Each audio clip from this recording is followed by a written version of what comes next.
Good morning, everyone, at least all of you in Western Canada, and good afternoon to those of you from Ontario East. Thanks very much for joining us for this last EPIC session today, focused on financial wellness and employment. I'm Janet Fast, and I am a professor at the University of Alberta. I've been a member of the AgeWell leadership team since its inception, and I am currently lead of the Financial Wellness and Employment Challenge area. We have the Financial Wellness and Employment Challenge area focuses on technology that supports caregivers and older adults to remain in the workforce, to be accommodated in the workplace, and to enhance their financial well-being. Financial well-being isn't just a barrier to overall wellness for older adults. We've also found that it's a core barrier to access to assistive technologies for any purpose in enhancing our lives. And technology has the capacity to enhance both employment opportunities and accessibility in the workplace, but it also has the capacity to help enhance digital and financial literacy, to improve financial knowledge and skills and avoid financial exploitation. All of this supports the independence and autonomy of older adults and their caregivers, which of course is what AgeWell is all about. We have 4 exciting presentations today as part of our session. And our presenters will include Andrew Magnaye, Kenya Kondo, Gaya Ben Noon, Karen Wong, Phil Davis, and Selena Joda. Before we start, just want to note that this is our final challenge area presentation.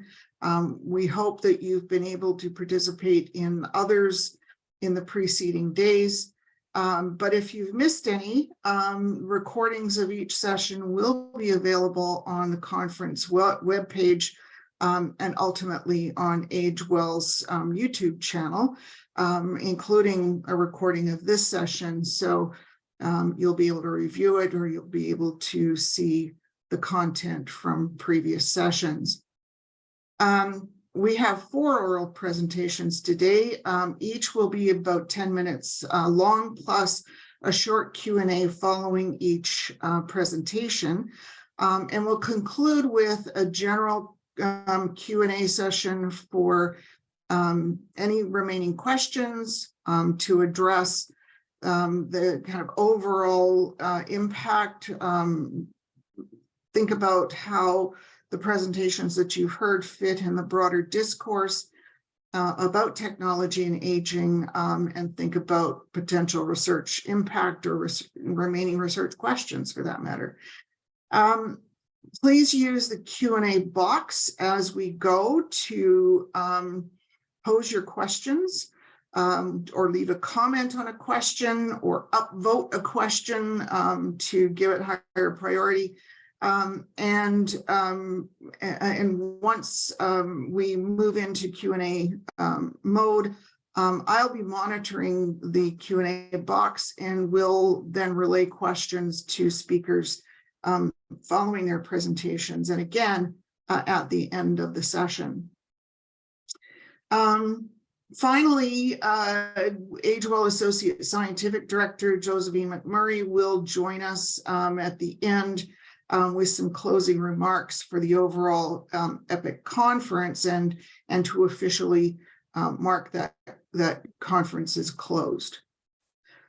So without further ado, we're going to move into our first presentation, which will be made by Andrew Magnaye and Kenya Kondo. Andrew is a doctoral candidate in my department at the University of Alberta.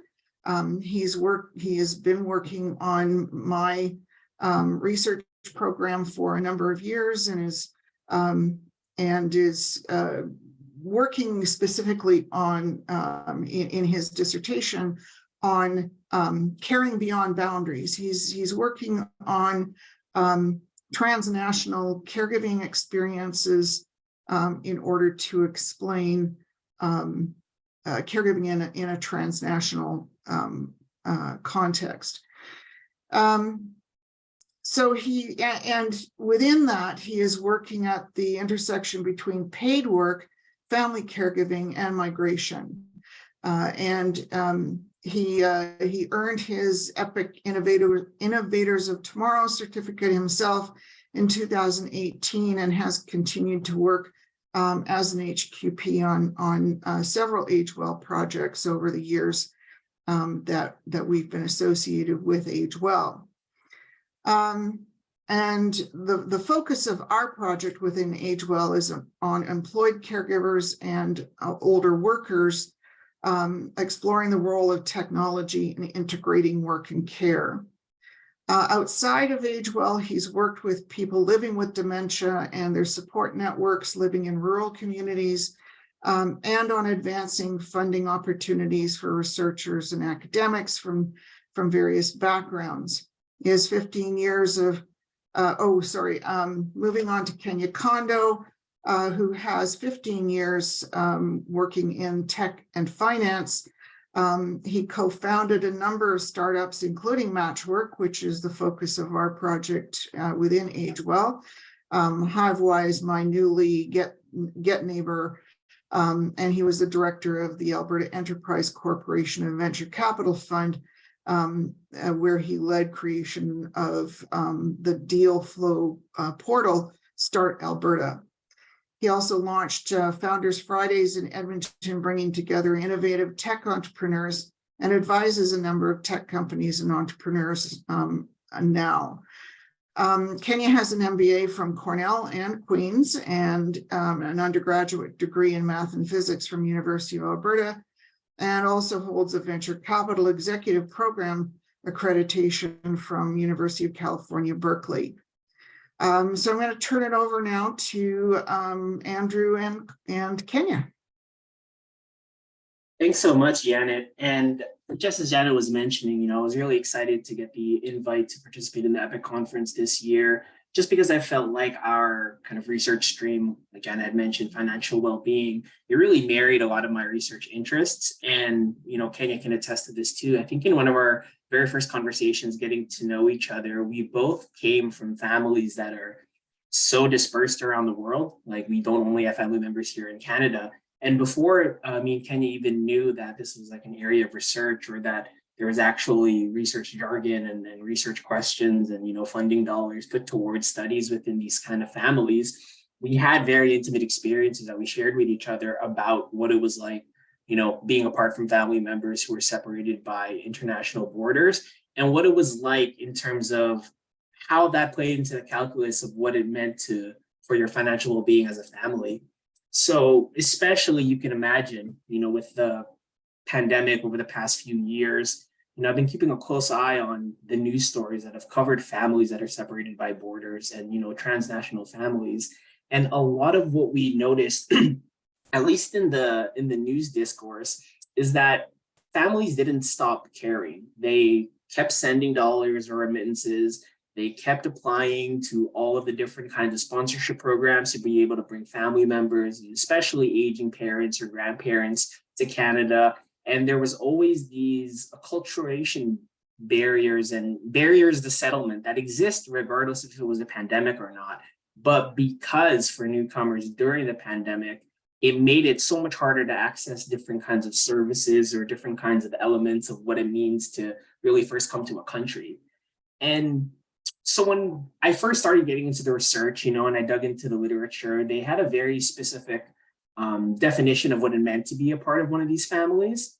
And I think what really really kind of like helped wrap my head around it was the three words that Bryson and Varela in 2002 used, that meant that, families that live some or most of the time separated from each other, yet hold together something that can be seen as a feeling of collective welfare, unity, and familyhood, even across national borders. So I'm going to pass it over to Kenya. And this slide deck was actually something that he shared with me about kind of his insights about what he'd want to share today about what it means to be a transnational carer. So I'm going to extend the floor to Kenya. Thank you, Andrew, and thank you for inviting me to participate in this session. For those folks who don't know me, I'm based in Edmonton, and it's sunny as well. We had a very early summer, and as some of you know, there's been a lot of fires as a result of that in Alberta. So we're lucky to have a beautiful day today, and happy to be here with you. I'll give you a bit of context about my story as a transnational carer, a term that I didn't know existed until I met Andrew and learned about his research. So I was born and raised in Nairobi, Kenya. So that's in East Africa. And that's where most of my family still resides. But I moved here to study at the University of Alberta almost 20 years ago.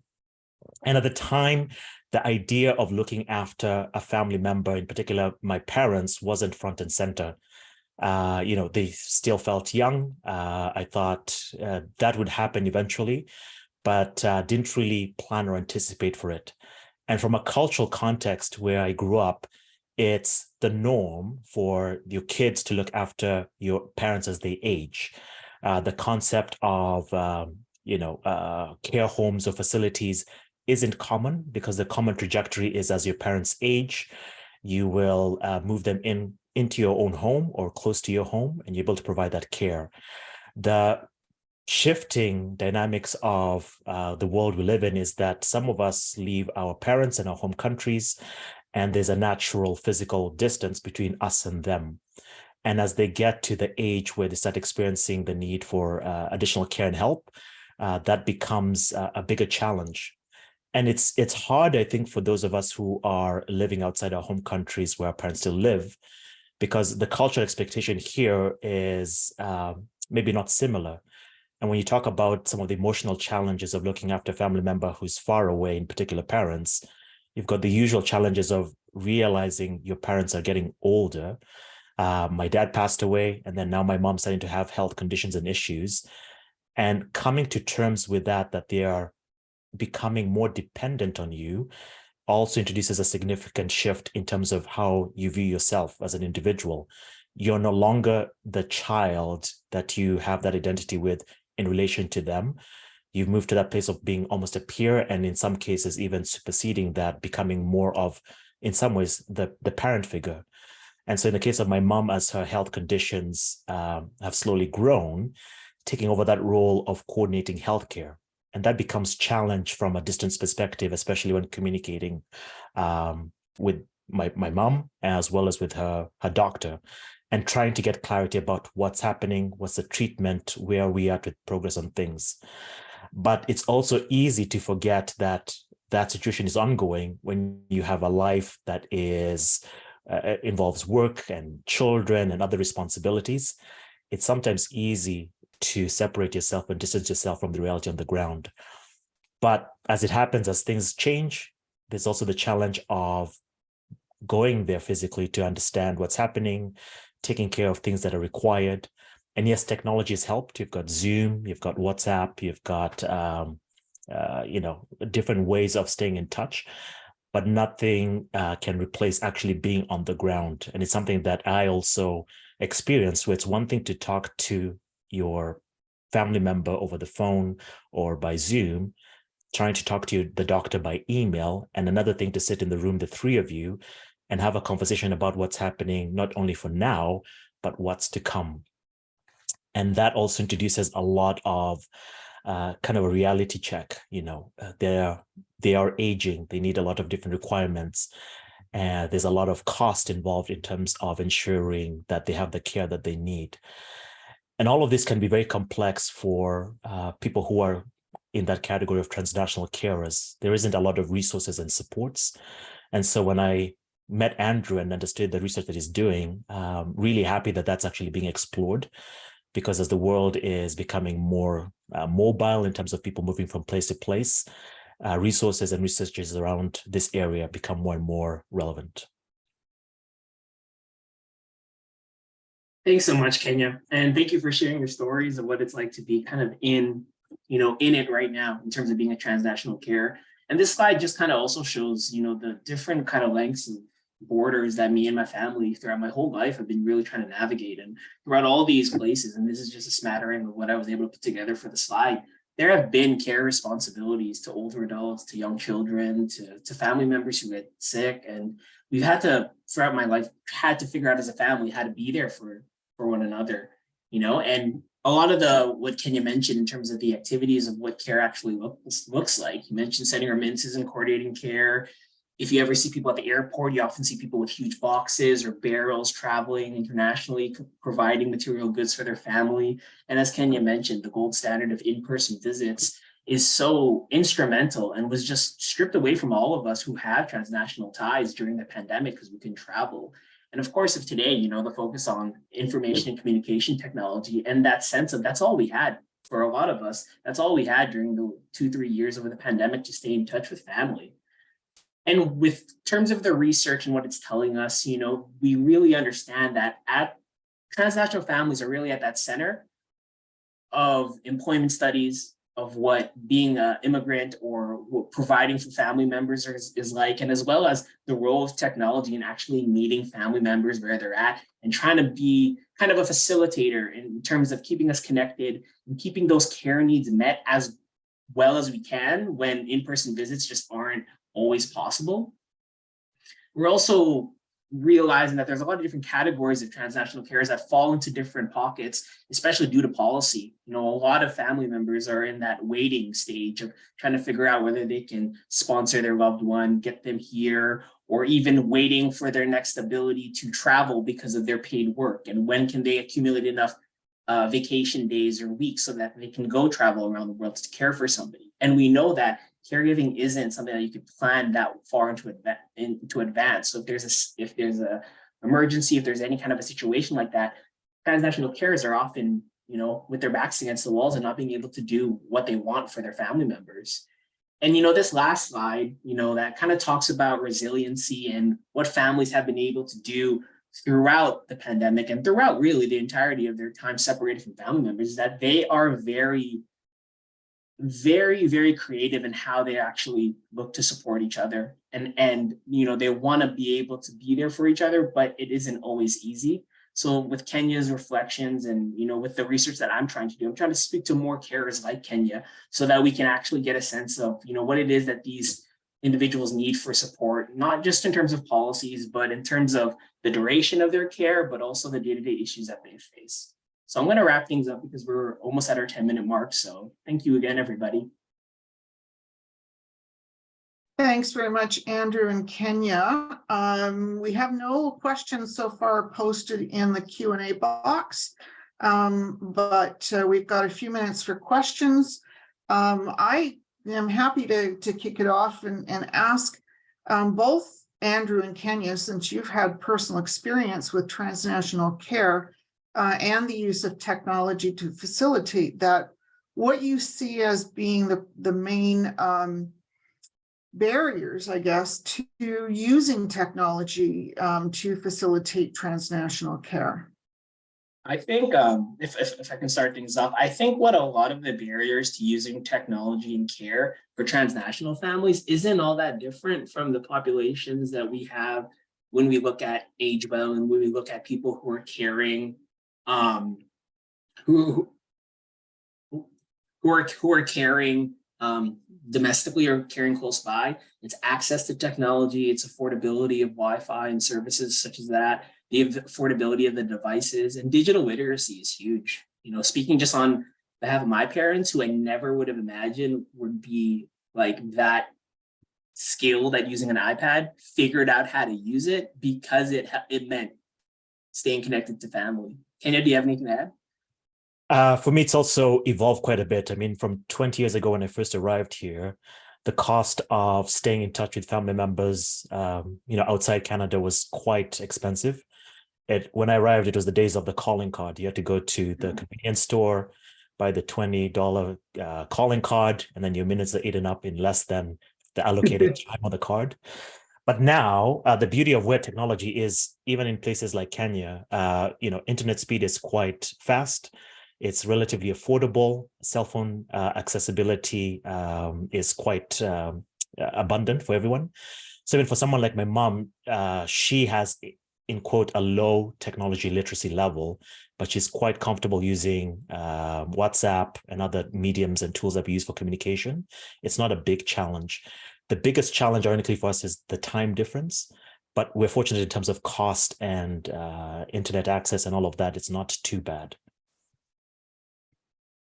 So the cost has come down a lot, but in talking with caregivers in general about the use of technology and older adults as well, and especially ICT technologies, one of the major barriers that's often identified is affordability. And it's not just affordability of the cell phone or the plan or whatever it is that you need. Those are certainly part of it, but also affordability in terms of the not so much affordability, but accessibility in terms of internet service and those kinds of things. So Kenya, you said that that where you're from, the technology, the accessibility of internet access and those sorts of things has improved a lot. Andrew, do you think that's true in the Philippines as well? I think so, because I think we, like, for the longest time, the Philippines has been like one of the world leaders in the amount of text messaging sent, and that's solely, I think, because of how spread out we've been kind of as a people. And I think technology, as it continues to advance and keep us connected, we also have to remember there's kind of, and I guess, and I know everyone felt this during the pandemic, there is that sense of being online too much, and that being something that we have to monitor in terms of ourselves. There's a few questions in the chat that I think is like super interesting. I want to get Kenya's take on. So Marlon in the chat asked if there's any financial supports in Canada for transnational caregivers. And I think from my experience, in Janet, you can also chime into, there are a lot of paid work leaves that employees in Canada are entitled to be able to take, like the family responsibility leave and the compassionate care leaves, but they aren't written in a way that I feel they understand that if you're a transnational carer, a lot of that time is going to be travel. Like if you're traveling to Kenya, if you're traveling to the Philippines, that's going to eat up a big chunk of the time you're able to take off. And then however much you're able to do there, you have to get back to Canada to start working again.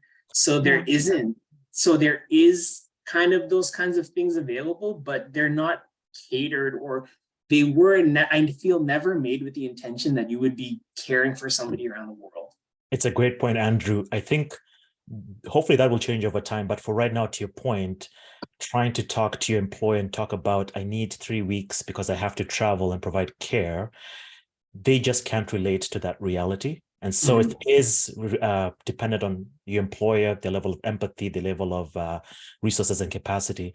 But just to add on Janet's point about cost, this cost of travel, so if whether you're traveling once or twice a year, sometimes for some people more, people don't realize that's a significant cost, like the airfare alone.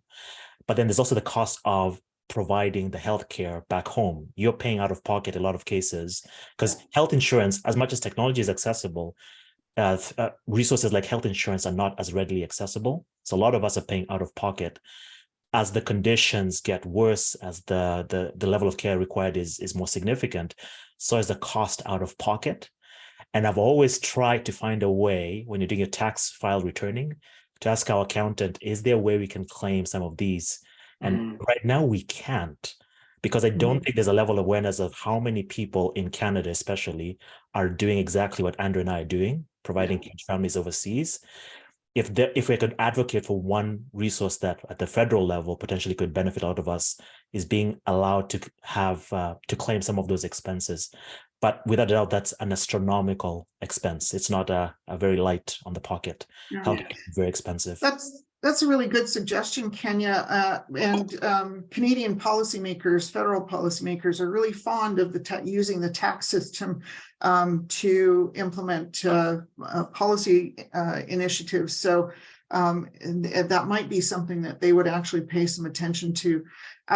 Unfortunately, we're out of time. We have to move on to the next speaker. So thank you very much, Kenya and Andrew.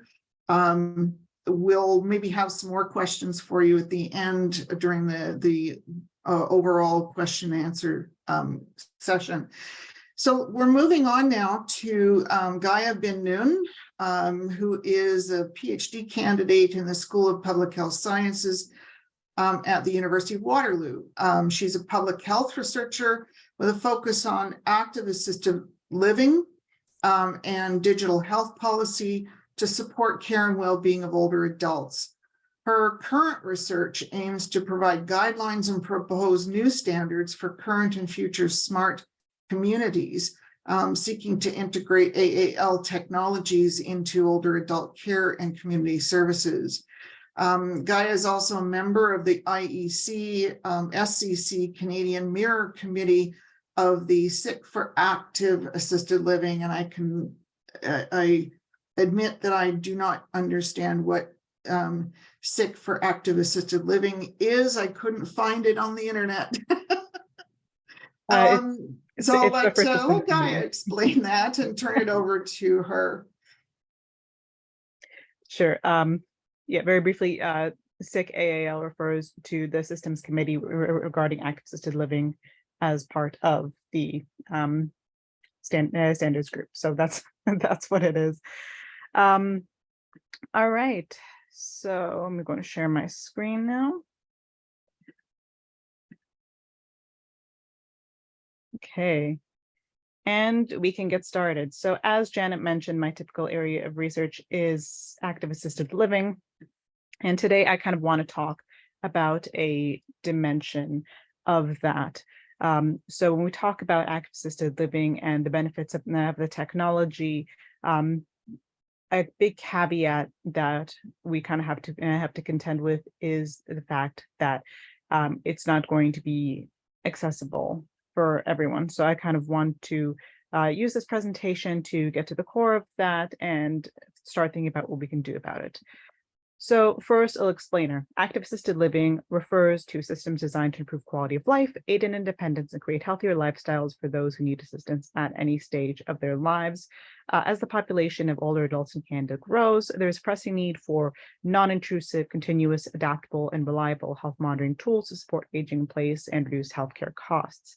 AAL technologies have a lot of potential to support these efforts with a variety of solutions currently available, including solutions for home automation, assisted devices, and remote patient monitoring.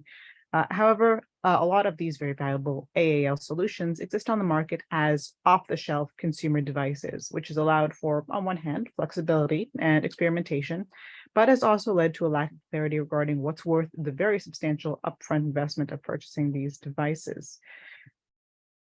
So overview of the project we'll work on. It's a collaboration with the Canadian Standards Association's Standards Research Division with the goal of developing guidelines for for smart living environments for older adults and the use of data from AAL systems to improve care, going from the smart home to smart communities to smart cities and integrating community health services along the way. This is a multi-year project with a lot of kind of sub areas, but the key research activities that are relevant for our presentation today have been the literature search on existing work, our semi-structured interviews with stakeholders in care organizations, technology development integration companies, and of course, care recipients themselves and their advocates, and a review of technologies and building requirements.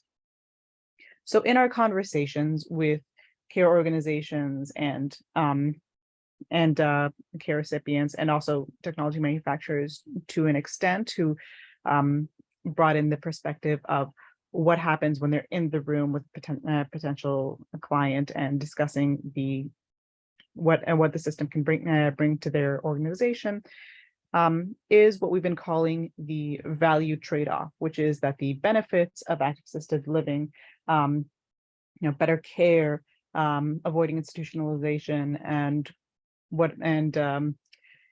just more comfort and confidence in aging in the best place possible, must outweigh first the cost of implementing and managing these devices, the time and effort to learn it and integrate them into care, and the potential encroachments on privacy within the home, which is a very worthy conversation topic in and of itself, but for the sake of time, I'm going to have to move forward. So this trade-off is influenced by a lot of things surrounding the care recipient and care organization. First is the care context. both in terms of what is acceptable for someone in their home versus in a retirement community versus long-term care, but also what resources are available. And this is not just money, but pre-existing IT.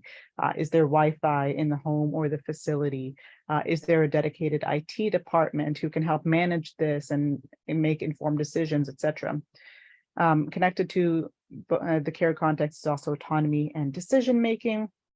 How comfortable the care recipient and their care partners are with being monitored, and whether really this is worth it. If it avoids greater institutionalization, that's generally regarded as a good thing.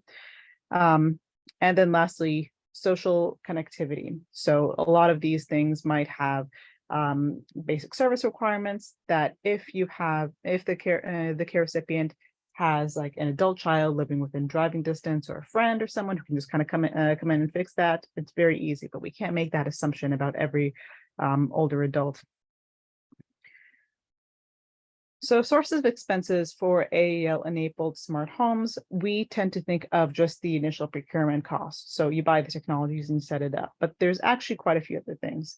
Over the last year, we've been looking a lot at technology requirements of devices to kind of get an estimation of what it's like to run one of these homes, and based off of this model that you see on the right. And what we've really found is that the power draw requirements are pretty negligible, usually about 52 to 110 a year. And the big chunk of that is appliances that would be in the home anyway, like a fridge or a washer. And a lot of the smart alternatives to these typical ones are already more energy sustainable than their standard alternatives. So rather, the greater expense comes from installation, maintenance, infrastructural setup of these technologies. Servicing and maintenance is a little more difficult to estimate because it's hard to say where those work hours are coming from, whether it's a paid person or a lay person. And overall, we need to remember that it's not exactly clear if you just go into the store and pick up solutions, what is actually going to benefit your organization. So that means that there's a good amount of trial and error involved. A stakeholder that we spoke to said that they bought a bunch of smart assistants that they now don't know how to use. They can absorb that cost because they are a large organization. However, someone working on a smaller scale cannot. So in terms of cost offsetting, there's several challenges within the Canadian context specifically. It is possible to utilize government programs to offset costs in some cases, but the definition of assistive technology, which AAL can count as, really varies between federal, provincial jurisdictions, both within and between. And it's unclear whether government-funded programs can be used a lot of the times. Furthermore, none of the 50 priority assistive technologies identified by the World Health Organization's Global Cooperative on Assistive Technology Initiatives are available across all federal, provincial, and territorial programs. In fact, there's some on that list that are relevant to AAL that are not covered by any of those programs. And lastly, there are complications from system factors on procurement, such as government financial delivery arrangements. Overall, there's just a lot of inconsistency, and unlike some jurisdictions in the US, there's no standard procurement procedures in place. So very quickly, key takeaways from this is that we need to understand the value trade-off, foundational for improving access. To make use of AAL in care more financially feasible, there's need for one, more consistency in language and definitions. So we know what people need, clarity regarding the functions of AAL devices, and cost offsetting programs. Lastly, we should avoid making assumptions regarding the access of older adults to AAL. Okay. And that brings me to the end of my presentation. Thank you so much. Thanks very much. That was perfectly on time. So we've got 5 minutes for questions for Gaya. Let me just switch to my Q&A box. Oh, no questions for Gaya yet. Is there anything else you wanted to add, Gaya? No, I believe I just about covered it in exactly the right time.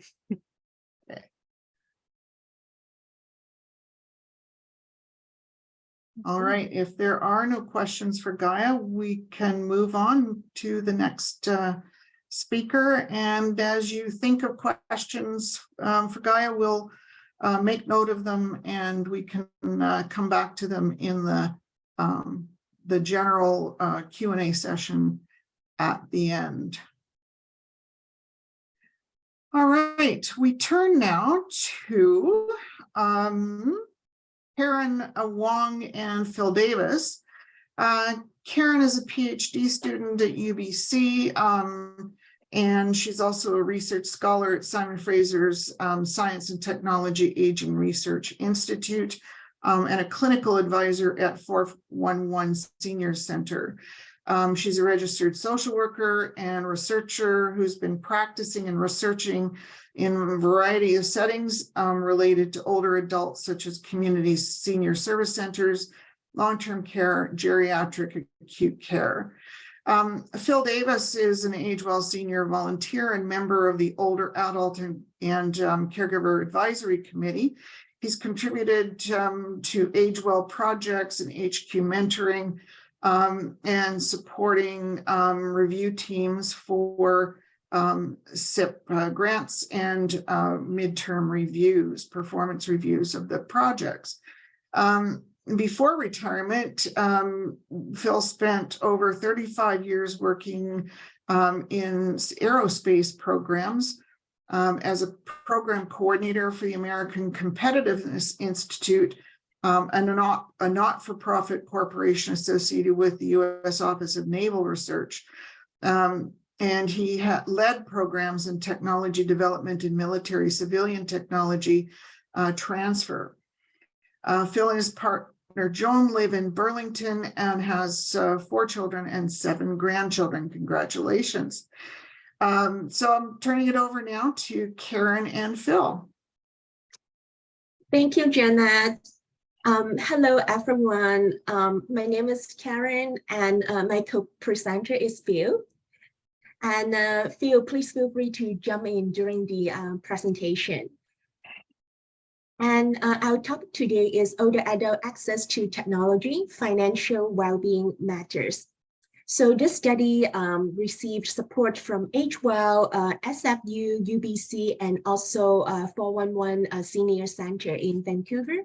I would also like to express my appreciation to AgeWell for selecting me for the Michael F. Harcourt Policy Fellowship in 2022 and 2023. It is a great encouragement for me to continue to work on tech-related policy. So to begin with, I would like to give an overview and objectives of this presentation.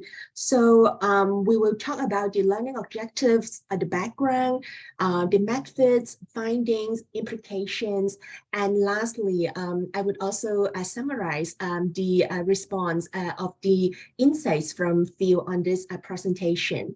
For the objectives of this presentation, is to learn about the access to technology of older adults and also to understand how the financial well-being of older adults matter to their access to technology. So a little bit background about this study. So more information and resources as well as services are moving online and remotely, and access to technology is becoming a necessity for older adults. So when there's a need, there's a right attached to it. So for this study, we argue that access to technology for older adults is now a human rights issue. Due to time, I'm not going to go into depth about this point. However, our study team has published several publications about this point. And for the methods of this study, this is a service enhancement study in British Columbia, Canada from March 2020 to February 2021. And we use qualitative research methods. We interviewed 28 stakeholders, for example, older adults who are volunteers supporting other older adults, older adult service provider, and also policy developers. We also observed in service provision sections, and we conducted a thematic analysis following a mix of inductive and deductive approaches. And this study had several findings. The first one is that older adult access to technology requires technological equipment, the internet, knowledge, and also confidence. And according to our study, many older adults lack either one or more of these resources, and the four resources are interrelated. And this point shows how we can see financial well-being is connected to tech access, as you need to be able to afford to these resources. I believe it is also mentioned in Andrew and Kenya's presentation. Another finding is that there are within group variations among older adults in access to these resources. Some groups experience more challenges than others in access to these resources. For example, those are coming from low income background, and also those who are more socially isolated. So this is one of the quote from an interview with an older adult volunteer supporting other older adults regarding to the issue on low income. A client wishes to join our online program, but his internet is unstable because he shares his internet with his neighbors as he cannot afford it on his own. And for the next quote is from an observation note. That note talks about socially isolated older adults in terms of access to technology.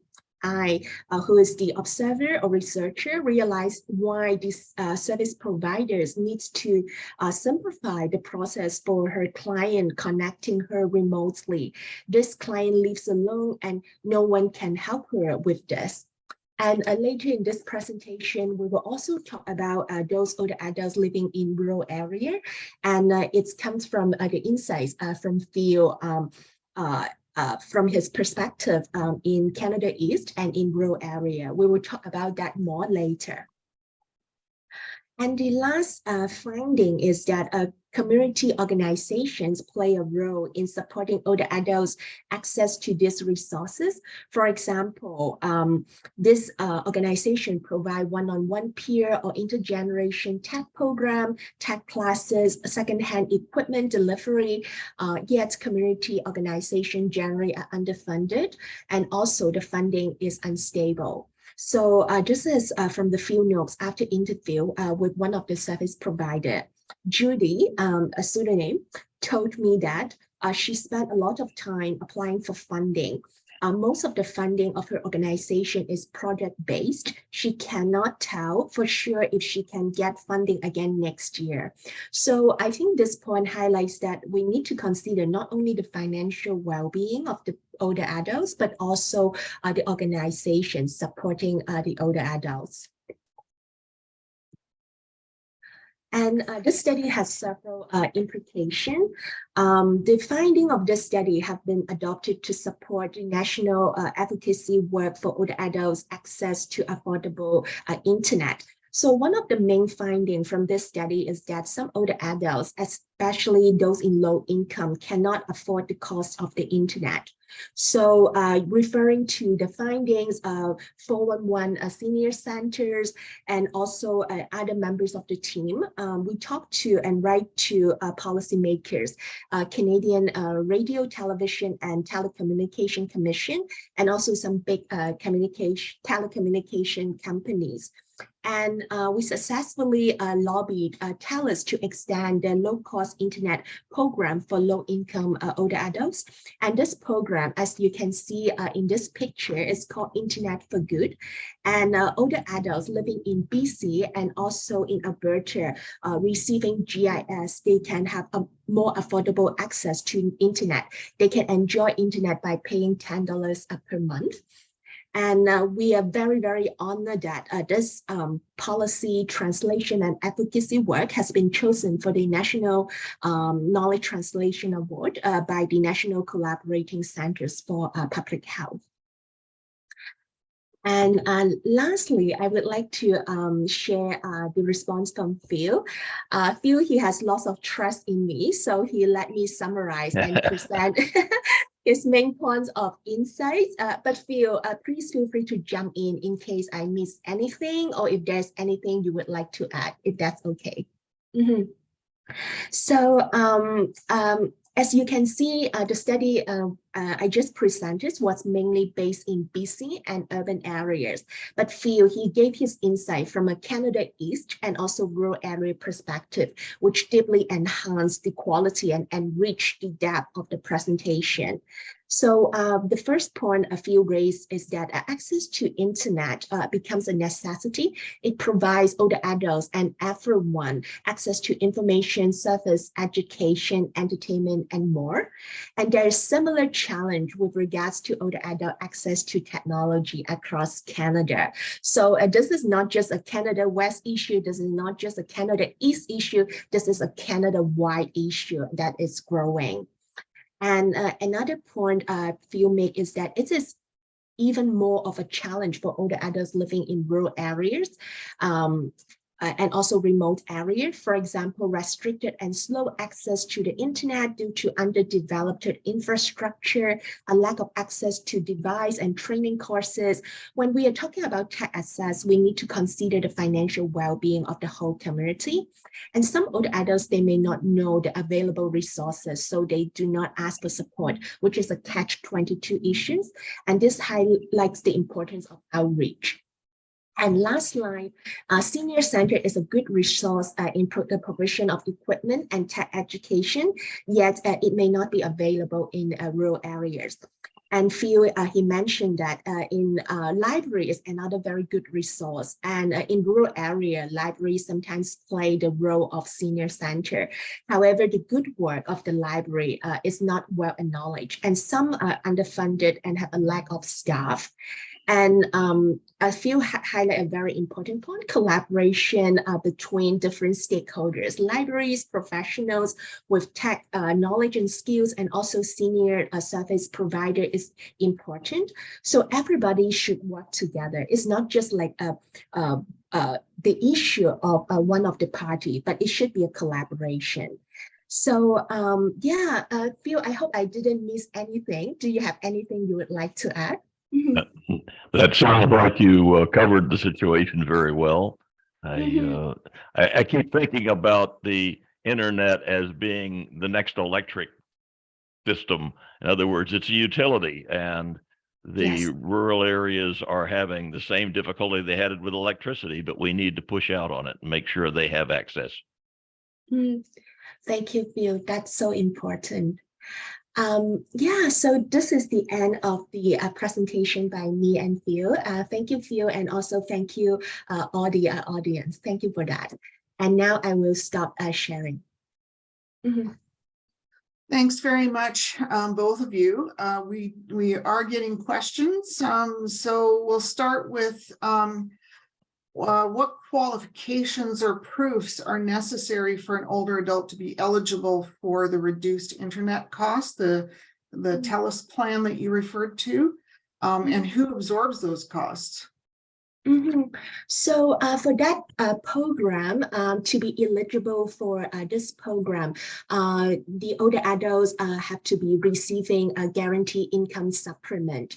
For those of you who may be less familiar about guaranteed income supplement, the GIS is a supplement and top up to OH security. So if you are eligible for GIS, you would be eligible for this program. However, one one of the issue our team, especially many of our older adult advocacy point out is that some of the older adults, they may be in low income, however, they are not eligible for GIS. So one of the example is for those who are sponsored by their family and coming here as an immigrant. So because they do not live in Canada for 10 years, which is the minimum length to be eligible for a GIS, they won't be eligible for the GIS, and thus they would not be eligible for the TALUS Internet for Good program. So our team is continuing to do advocacy so that the program can be more inclusive and consider that some of the older adults who are low income but are currently excluded. And this program is supported mainly by TALUS, and we hope that in the future, not only big tele company TALUS would be supporting, but also the government can subsidize, and also other telecommunication companies, they could consider having this program. And also not in BC and Alberta, but hopefully Canada-wide program. As Phil mentioned, it's not just a Canada West issue, Canada East issue, but a Canada-wide issue. Yeah, there seems to be a real interest in this TELUS program and raising questions about exactly what you said. You know, other service provider companies could be encouraged to do the same, and so on. Do you have any ideas about how to advocate with Rogers, for example, or one of the other service providers, and TELUS in other provinces? Do you have any ideas about how to go about advocating for that? So maybe I will go first, and feel free to let me know if there's anything you would like to add. And for us, we have been continuing doing, trying different advocacy strategies. So this project, apart from publishing from a more conventional ways, for example, we publish like traditional journal articles, book chapters, conference proceeding. We indeed try to make the information and the findings more accessible so that a wider population can have access to it, and hoping that they would support our program. So one thing, when we are doing advocacy with the big telecommunication programs like TALUS, hopefully we'll continue to work with other telecommunication companies like Rogers, is that we know that these people, they are very, very busy, and they don't really have the time to listen to us for a 1 hour conversation, although we would love to. So we're very, very fortunate that we got the support from UBC, a public policy, School of Public Policy and Global Affairs. We got a little bit of money to turn the findings into a policy brief. It's just 3 pages. The original report is more than 50 pages. So we know nobody will of course, like some of our community partners, they will read it, but we know the big tele companies and also the policy makers we spoke with, they won't have the time to read it. So we try to create a policy brief with the support of the UBC funding. And we are also trying to do more like community webinars. We also spoke on the radio as well. We hope to not just we try to come from the perspective of the people we speak to. For example, we know some people have less time. Some people may not understand the jargons we are using. So we try to create a presentation and try to create the education in a more accessible language. And in our team, some of our older adults, before they retire, they actually work in journalism. So they really help us to tune the language in a way which is more accessible. So we will continue to work on that to make the information more accessible and tailored for our target, the people we target for to talk to and advocate with. Well, thank you. And congratulations, by the way. Not very many of us, and I've been at this for over 30 years, not very many of us can count very specific wins like that generated from our research. So congratulations and good luck with your continued advocacy. So we're out of time for questions for Karen and Phil. We will come back if we have additional questions during the general question and answer session at the end. In the meantime, I'd like to turn it over to Selena Joda. Selena works at the Canadian Council on Rehabilitation and Work, the only national charitable organization with the sole mission of enhancing employment for people with disabilities. At CCRW, she combines her expertise in academia with social services to serve appropriately the intersectional needs of the disability community. Based in Toronto, Selena works with the CCRW team to navigate relationships between job seekers who identify with disabilities and employers looking to increase their disability confidence and talent acquisition process to hire diverse talent. Sounds like you have a lot in common with Kenya. Maybe the two of you should connect after this. So turning it over to Selena. Yeah, thank you so much, Janet. That was great. Yeah, so thank you, everyone. My name is Selena, and as Janet has said, I work with the Toronto CCRW Employment Services team, and I'm happy that AgeWell has given us the opportunity to talk about how we, as a national not-for-profit organization, create a culture of inclusion for individuals seeking employment who identify with disabilities, and how we promote inclusivity to employers. So, sorry about that. So at the CCRW, we have three main goals that we strive to achieve. The first being that we support our job seekers on a national level by offering a wide variety of services and programs to find long-term employment and meaningful opportunities for people with all kinds of disabilities. The second purpose that we have is to support employers who are looking to hire and successfully maintain people with disabilities. So we strive to share our experiences as well and our resources and skills to allow for that equitable access to these employment opportunities for all who come to us by fostering an open door policy. Are my slides changing? Okay. Yes. I think so. Yep. Thank you. So we are able to achieve this by providing employment support to our job seekers facing barriers to employment. By working with our candidates, we help them by obtaining the necessary knowledge and skills to navigate the workforce. So as we take an individualized approach to our work, we always start the employment journey with an intake to support the transition into the workforce. So doing this then guides the type of service they will receive within our internal programming, included but not limited to soft skill training, resume development, and further coaching. So in my hopefully unbiased opinion, this approach is unique to the CCRW as we look towards big picture thinking for our candidates so that they will be supported and have the tools to succeed long after they leave us. On the flip side, we're able to support businesses and community partners in their talent acquisition processes by increasing their scope of diversity and inclusion in the workplace and tailoring their access equitably towards qualified talent.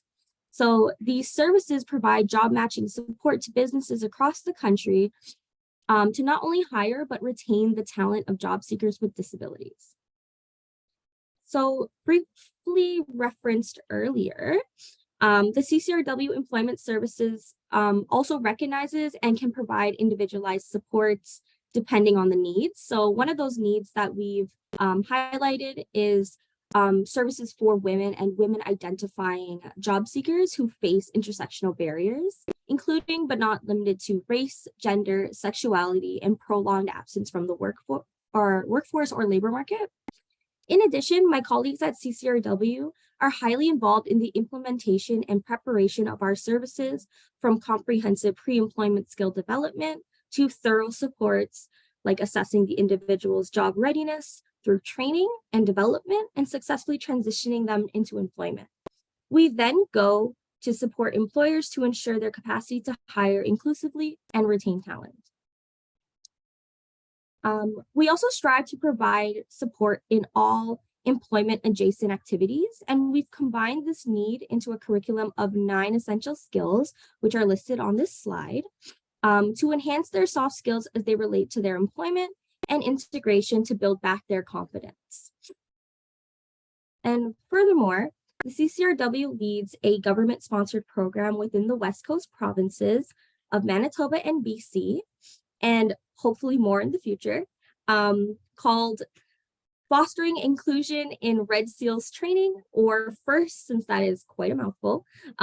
This initiative is aimed to break down barriers for people with disabilities and other equity-seeking groups and solve the question as to what the barriers these groups are facing when trying to complete training in the Red Seals trades, which, for those who are unfamiliar, is proof that a tradesperson has met the national trade standard. So by creating partnerships with trade companies, the CCRW is able to support their employment by using our existing services to provide soft skill training for job seekers to connect with our partners. And then another amazing service that the CCRW offers is connecting our employers and job seekers to our AIM services, which we utilize to provide assistance to assess accessing and implementing various accommodations and adjustments. So by offering employees these accommodations based on their obstacles, we're able to improve their success and productivity regardless of if their medicalized needs or not. So thank you for listening, and I hope you were able to acquire some more knowledge on how we support the well-being for people with disabilities when it comes to their employment and their financial wellness. And I'm going to leave it here on how we do support the types of benefits that we have, and as well as the provinces that we serve, which is almost all of them. Thanks.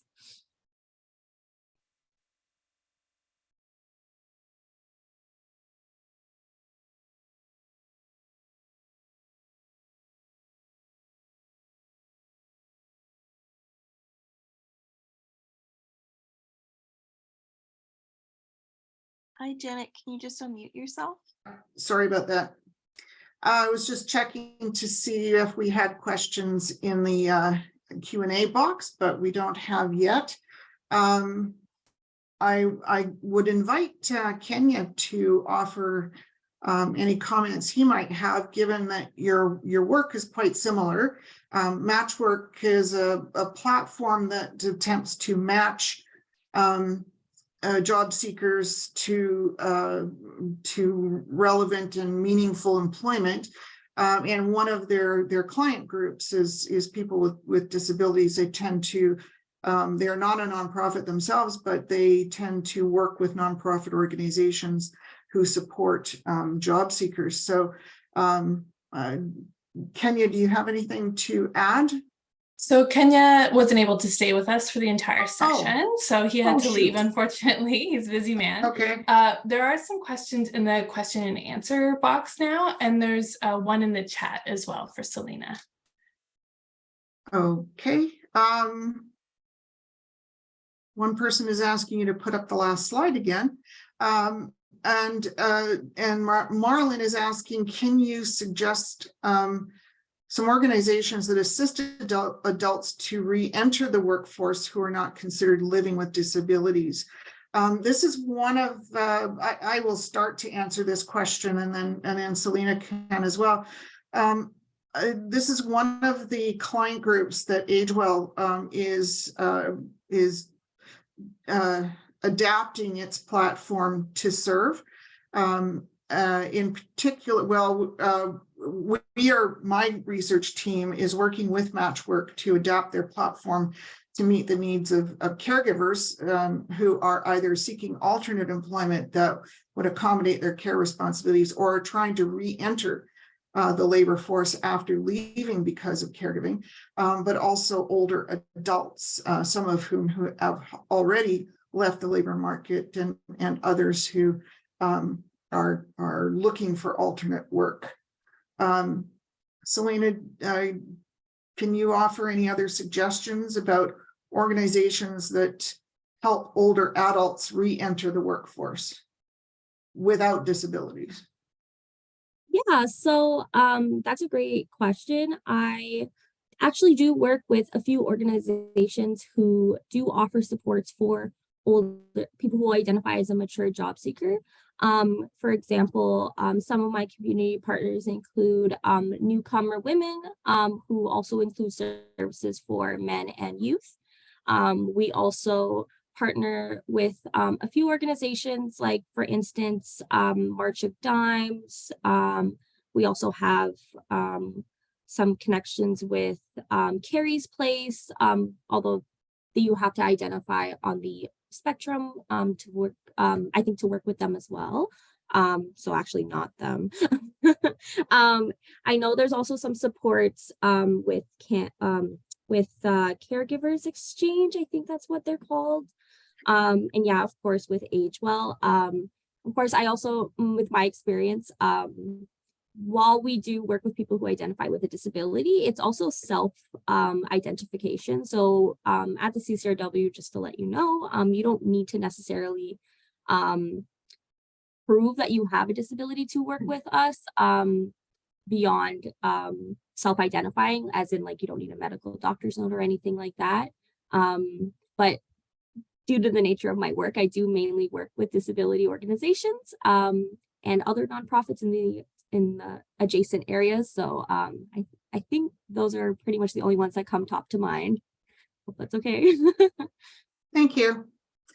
Marlon also asks, what's the lower end age limit for AgeWell's interest to services, but AgeWell doesn't really provide services. Is there a lower end age limit for AgeWell? Sorry, for CCRW? For Selena? No, for AgeWell overall. No. Okay. Thank you. Oh, what does CCRW stand for again, Selena? Oh yeah, so the CCRW stands for the Canadian Council on Rehabilitation and Work. And that's the English version. I can't remember the French name, but yeah, it's the same thing. Thank you. All right, so we are ready for our overall general Q&A session. So we've got until 12 in Edmonton, 12:30 in Edmonton, 11:30 where I am, 2:30 where most Ontarians are. So let me get back to the Q&A box. Please do enter any questions that you might have. In the meantime, I'm going to pose a couple of questions that were suggested or offered up by participants after the individual presentations that didn't get answered. Josephine Murray would like to know, who are the key targets for from Gaya? This question is for Gaya. Who are the key targets for the tech that you talked about in your presentation? For sure. Thank you, Josephine. Excuse me for not turning my video on. I unfortunately have to be on the go as I answer this. The key targets here. So for the project as a whole, we are kind of trying to create an ecosystem, right? So in the sense that an AAL system could follow a care recipient as their needs evolve. That being said, I think the key focuses here are really going to be care organizations such as retirement communities or community care organizations, because that's where we see this work being the most feasible. As this project expands, we are hoping to get the involvement of more community care partners, including paramedics. But as things stand, this is where we see the key benefits. Thank you. Any follow-up to that, Josephine? Happy with that? I'm not sure if this came from Josephine as well, but another question for Gaya. What are the policy implications of your work, and specifically wanting to know about whether subsidies for technology would make sense, and if you know whether there's anything of that sort happening elsewhere in Canada? Not necessarily in Canada. I think some of our research partners in Europe, particularly Scandinavian countries, have more home modification programs that are specifically targeted towards this. Regarding the policy implications here in Canada, what we are seeing as a realistic goal is the modification of existing legislation regarding home modification for assistive devices and accessibility to be more up to date and inclusive regarding what is considered an assistive device. However, on our end, and by our, I mean the Canadian Standards Association, a big part of that is explaining what exactly AAL devices are that are assistive. And I think that's a very key first step that needs to happen. And that's what we're trying to do with this work before we can come to policymakers and say, make a strong case for inclusion of these devices. Thank you. Farah Salim offered a really interesting idea that I'd like to give them an opportunity to expand on regarding tax credits. Farah still with us? I'm sorry, am I expanding or are they expanding? No, sorry, this is for Farah. Oh, okay, good. So far, Yes, yeah, I there am she here. Sorry, I didn't know how to unmute. Do you hear me? Yes, we can hear you now. Yeah, no, I was just thinking, as I said in my suggestion, because Karen, she said that the people who are eligible for this rate or discount rate or special rate, whatever they call it, they are the ones who are supposed to be eligible for the GIS. And to decide for any credits or GIS or any kind of eligibility for government discounts or credits or whatever it is usually decided when we submit our tax papers. So if that will be kind of integrated a process, or at least educational material are prepared to be given tax in the tax by the tax offices or by the accountant or whatever, to inform the elders, the elderly that they can do that, then we will see more and more people moving from other service providers to TELUS. And then it's a wake-up call for the other service providers that they will realize that they are losing customers. So they will be encouraged to enter to same agreement or similar agreements in order to compete in the market and gain more clients or customers. That was my point. I don't know if it's possible or not, but at least like the educational brochures or something, it could be easily printed and distributed if it cannot be included as part of the process or for filing the taxes. We can start with brochures and educational materials at the tax offices and the accountants. Start from there. So I don't know, what do you think? I personally think that's a great idea. I don't think that the government would feel that they could promote a particular provider. I don't think that they would be willing to do that, but I think your suggestion about making that kind of information available at tax time through, there are many senior centers, for example, who offer tax preparation services at low or no cost to older adults. And that certainly would be the perfect place to promote the availability of these programs, and it would have much the same effect in terms of inspiring perhaps other service providers to follow suit. Karen, what do you think? Yeah, thank you, Farah, for this wonderful suggestion, and thank you very much, Jeanette, for sharing your comments. Yeah, exactly what I would like to share as well. My background is a social worker, so a part of my journey, I practice in community senior service. So exactly what Jeanette is talking about. I was thinking the CVIPT program, if some of you have heard about that. I think the full name is Community Volunteer Income Tax Program. It's, I think, supported by Revenue Canada. So I think one thing I would like to point out is that although it's a volunteer program, but from my experience is that it still costs, actually there is some costs involved.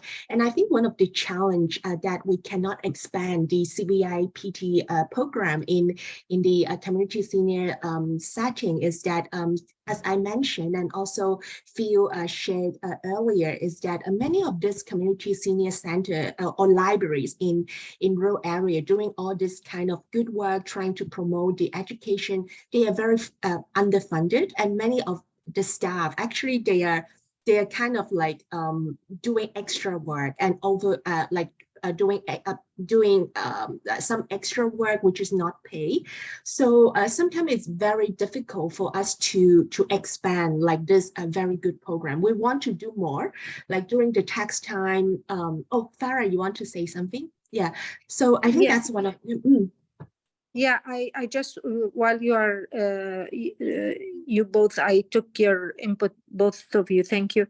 While you are speaking, that it just came to my mind also out of experience. A lot of people, they buy the tax application and they do the file the taxes by themselves.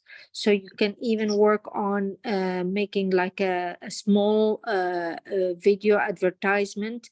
Like the advertisement we get always in Google when we enter Yahoo, we are bombarded by hundreds of pop-ups advertising for all sorts of things, from needle to tractor. So maybe we can on these application, there are several of them that they are very famous. You can work on like some advertising material to educate the people that such a thing, because I know out of experience a lot of children or like my friends, they file the taxes for their parents because their parents, they cannot do it themselves. They don't go to the accountants or a shop, but they buy the software and they do it themselves. But they are not very knowledgeable about other options that are available for their parents to cut some expenses to help them. I think, Farah, you just point out a point. Sometimes the education should not only go to the older adults, but also to their supporters, like you mentioned, their families as well. I think it connects to the presentation of other presenter in this section. And yeah, I think one more point I want to raise is that really, if we want to do a good education, a good outreach, as Phil suggested, I think we really need a little bit more funding, because I think in community senior center, the situation is, to be honest, very bad. For example, in BC, we rely very much on project funding. So as I mentioned in one of the quotes from one of the service provider, the service provider said, I spent so much time just apply for funding. I don't know whether we can continue the program like next year. And sometimes even that program is run by volunteer. We still need money, for example, for the venue, or like at least some appreciation of refreshment to our volunteers. But sometimes like even those kind of like money, small money, it's very difficult to secure. So I think like there's lots of gaps like in our current community senior service to provide this kind of education to older adults and also to the family. So yeah, I really hope to see changes in the future on that, because this has been very long existing. I think you make a really good point, Karen. And I don't know if it was you or somebody else who made the point earlier that we should be thinking, and we haven't within this particular challenge area, financial well-being and employment, we really haven't, we've focused on the financial well-being and employment of older adults and caregivers. But you made the point just now, and someone made the point earlier, that we should really be thinking too about the financial well-being, if you will, of caregiver organizations and older people's organizations, NGOs, who are notoriously underfunded for, to a large extent, and always have been, and the funding is unstable and all of those sorts of things. So I think it's a very good point that maybe we should be thinking beyond just the user groups that we've been thinking about within AgeWell, but also to other stakeholders who support those user groups as well. So yeah. Thank you, Jenna. Yeah, like Phil, I think one of the quote from Phil was talking about is everybody issues. We are not just like Janet, you talk about just the users or organization, like Phil, you mentioned earlier, it's everybody. Yes. Okay, so we have another question. And this one is for Selena. If I can find it again.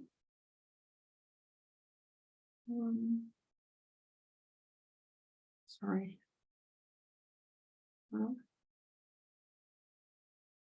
Okay, I've lost it, so I will find it while somebody is answering. Just repost another it question. if you scroll to the bottom. The bottom?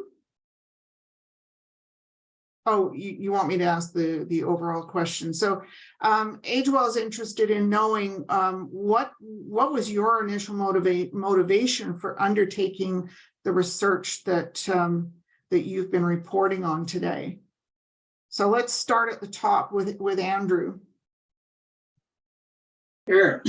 And I think Kenya kind of illustrated it as well. I mean, transnational families have been such a dominating kind of recurring thing within our families before we even knew that what a transnational family was, or before it was even researched. And I think for me, especially now, I mean, my parents are getting older as well, and they have kind of their own dreams of being able to retire back in the Philippines and be with family members who never had the chance to have the immigration experience and kind of experience what it was like to kind of like, change their station in life to a certain point. And I know my own goal will probably be to be able to care for them as much as I can, and doing that transnationally. I mean, they're only 2 provinces away from me right now. So imagining what it's going to be like when they're halfway around the world is going to be something that, I know not even just myself, but everybody, with how global the world is, all of us have family members everywhere, and just being able to be there when we have to be, but also when we want to be, is something that's just, really kind of driving me to continue on with my research. So. Thank you, Andrew. Moving on to Gaya. What was your motivation for taking on your research?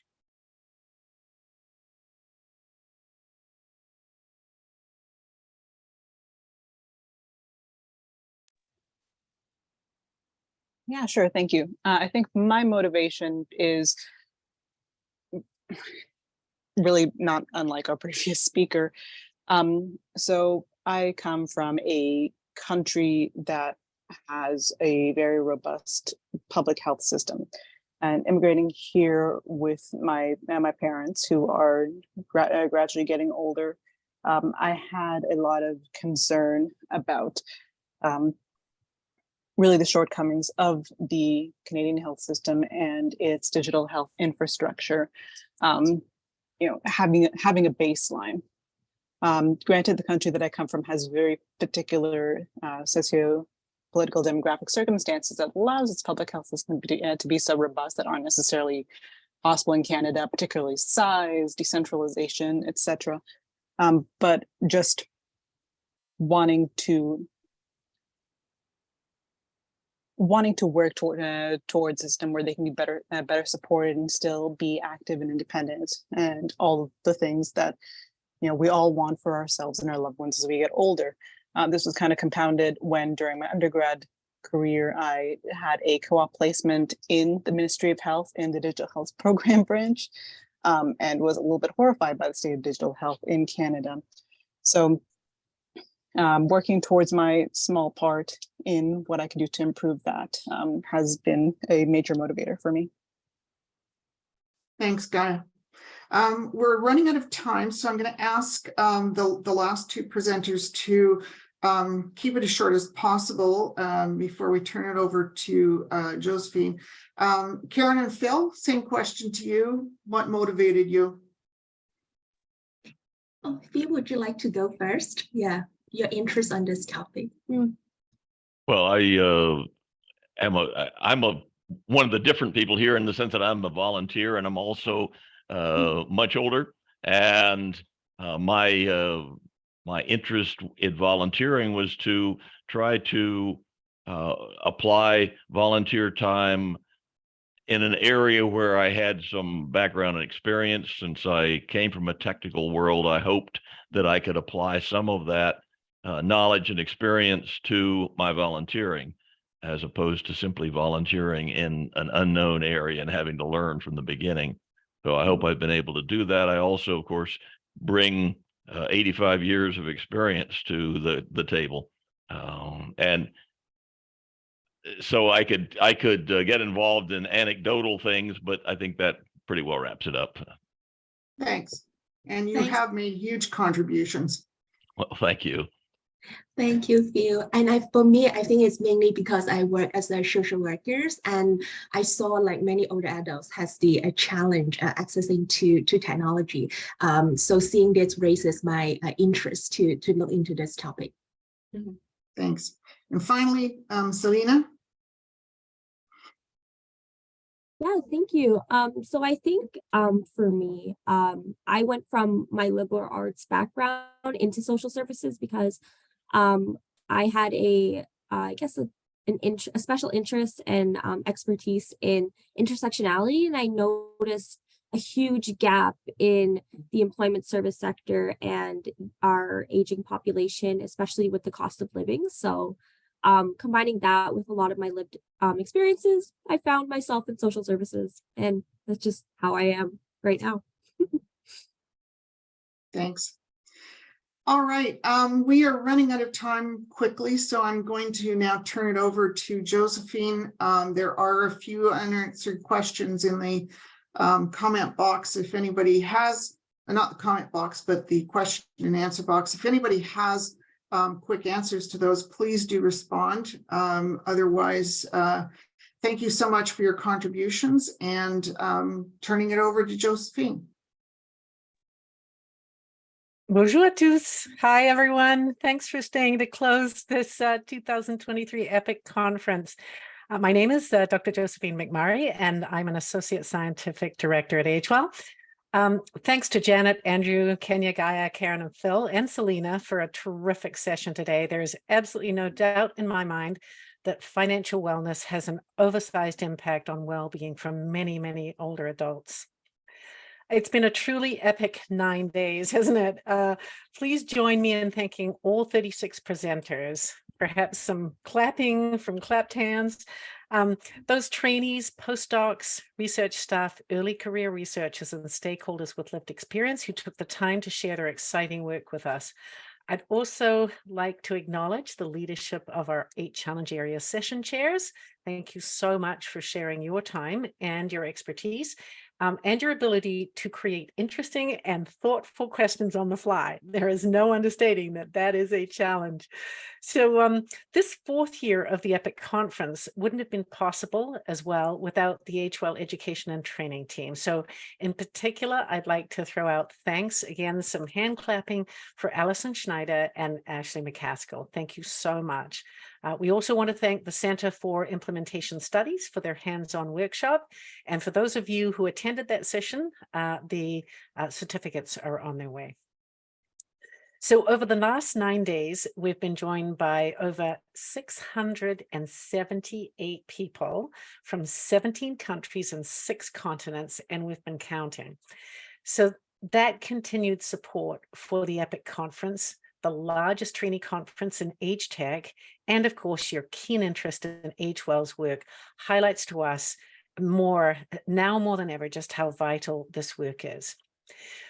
We're thrilled to see so many participants from government and industry and our community stakeholders. AgeWell is Canada's technology and aging network, and it's the only national network that brings together researchers, older adults, caregivers, government, community groups, and industry to create and implement impactful tech-enabled solutions, including services and policies, but that support the health and well-being of our older adults and care partners.